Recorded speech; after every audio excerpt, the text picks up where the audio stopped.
October 21, 22వ తేదీల్లో మనకి ఖగోళానికి సంబంధించిన ఒక ఫినామినాని మనం అర్థం చేసుకోవాలి. ఏంటంటే అక్టోబర్ 20, 21, 22వ తేదీల్లో ఆకాశంలో ఉల్కలు మనందరికి తెలిసిందే.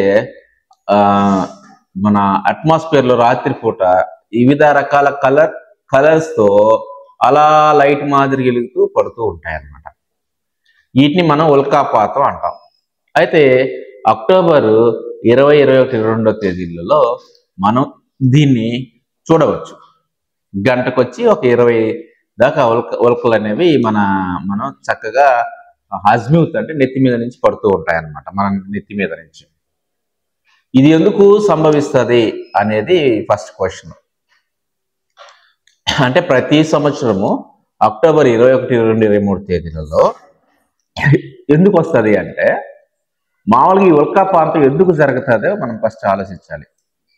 మన సౌర కుటుంబంలో సూర్యుడు, గ్రహాలు, అంటే దాని ఉపగ్రహాలు, అలాగే ఆస్ట్రాయిడ్తో పాటు తోకచుక్కలు కూడా ఒక భాగం అన్నమాట. దీంట్లో ఈ తోకచుక్కలు అనేవి ఓట్ క్లౌడ్లో ఉంటాయి. మనకి ఒక 1 లైట్ ఇయర్ దూరంలో ఉంటాయి. అక్కడికి మన పాలపుంత క్లోజ్, మన సౌర కుటుంబం అనేది అక్కడ దాకా విస్తరించి ఉంటుంది. అయితే ఈ ఊట్ క్లౌడ్లో నుంచి తోకచుక్కలు వచ్చి భూమి చుట్టూ ఒక పరిభ్రమణం చేస్తూ వెళ్తాయి అన్నమాట, దీర్ఘవృత్తాకార కక్షలో. అలాంటిదే ఒకటి హెలికామెట్. ఇది అందరికీ తెలిసింది. ఇది 1986లో ఒకసారి వచ్చింది. రేపు 2065వ సంవత్సరంలో ఇంకొకసారి రాబోతుంది. అంటే ఈ హెలి తోకచుక్క ఏదైతే ఉందో అది వెళ్ళిన ప్రదేశం ఏదైతే ఉందో ఆ ప్రదేశాన్ని, దగ్గర వచ్చిన ప్రదేశాన్ని అక్టోబర్ 21, 22, 23వ తేదీలో అంటాం. అది వచ్చి వెళ్ళి 62 ఇయర్స్ 65 ఇయర్స్ మళ్ళీ రిటర్న్ అయినా కానీ అక్కడ అది వెళ్ళినటువంటి ఏరియాలో ఆ ఉల్క దుమ్ము, ధూళి, ఈ చిన్న చిన్న ఆస్ట్రాయిడ్స్ అన్ని, చిన్న చిన్న ఉల్కలు అనేవి కూడా అక్కడ ఉంటాయి. ఇవి ఒక సెకండ్కి 60 కిలోమీటర్ వేగంతో వస్తూ ఉంటాయి. ఇవి అంటే మన ఎర్త్ అనేది సూర్యుడి చుట్టూ రివాల్వ్ అవుతూ, రొటేట్ అవుతూ మనకి అక్టోబర్కి వచ్చేసరికి ఆ హెలికామెట్కి సంబంధించినటువంటి ఉల్కలు మనకి కనిపిస్తాయి అన్నమాట. దాన్ని ఓరినాయిడ్ అంటాం.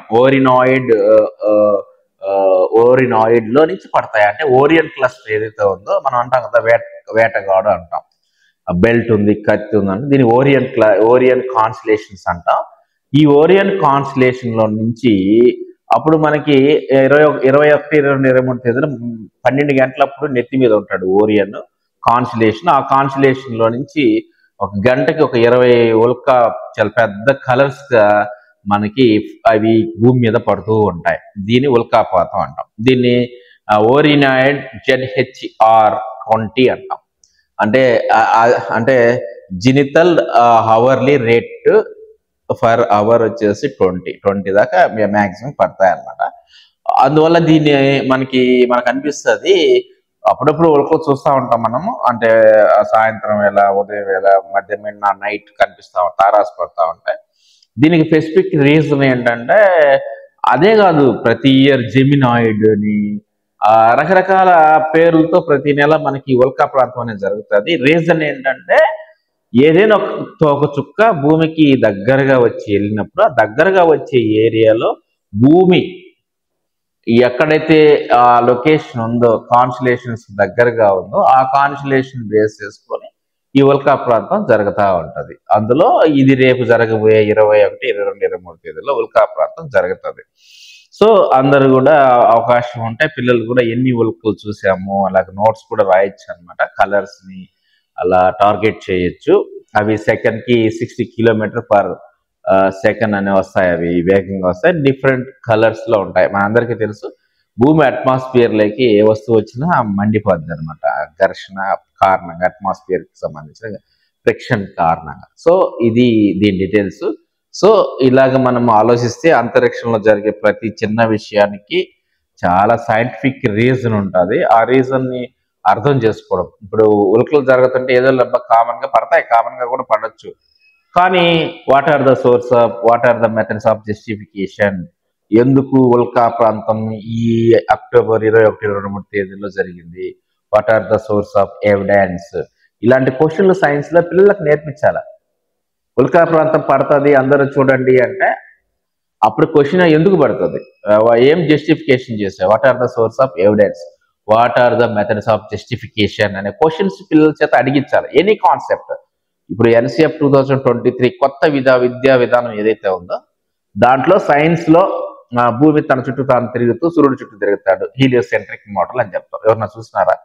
సో స్టూడెంట్ ఏం చేయాలి, what are the source of evidence, what are the methods of justification అనే క్వశ్చన్లు ఖచ్చితంగా పిల్లలకి ఈ 2 క్వశ్చన్లు నేర్పిస్తే evidence based learning, enquiry based learning, positive based learning అనేది జరుగుతుంది. ఇప్పుడు నేను చెప్పినటువంటి ఉల్కా ప్రాంతం ఎందుకు జరుగుతుంది అంటే హెలీ కామెంట్ దాదాపుగా ఒక 3-4 టైమ్స్ చూశారనమాట. చాలా చాలా ఇయర్స్ క్రితమే హెలీని కనిపెట్టినారు. దానికి అది హెలీ ఎడ్మండ్ అనే ఒక సైంటిస్ట్ దాన్ని చూడడం ద్వారా అది ఎన్ని సంవత్సరాలకి 65 ఇయర్స్కి ఒకసారి వస్తుంది, ఇలాంటి చేయడం వల్ల హెలీ అనే పేరు పెట్టారు, సైంటిస్ట్ పేరు పెట్టారు అనమాట.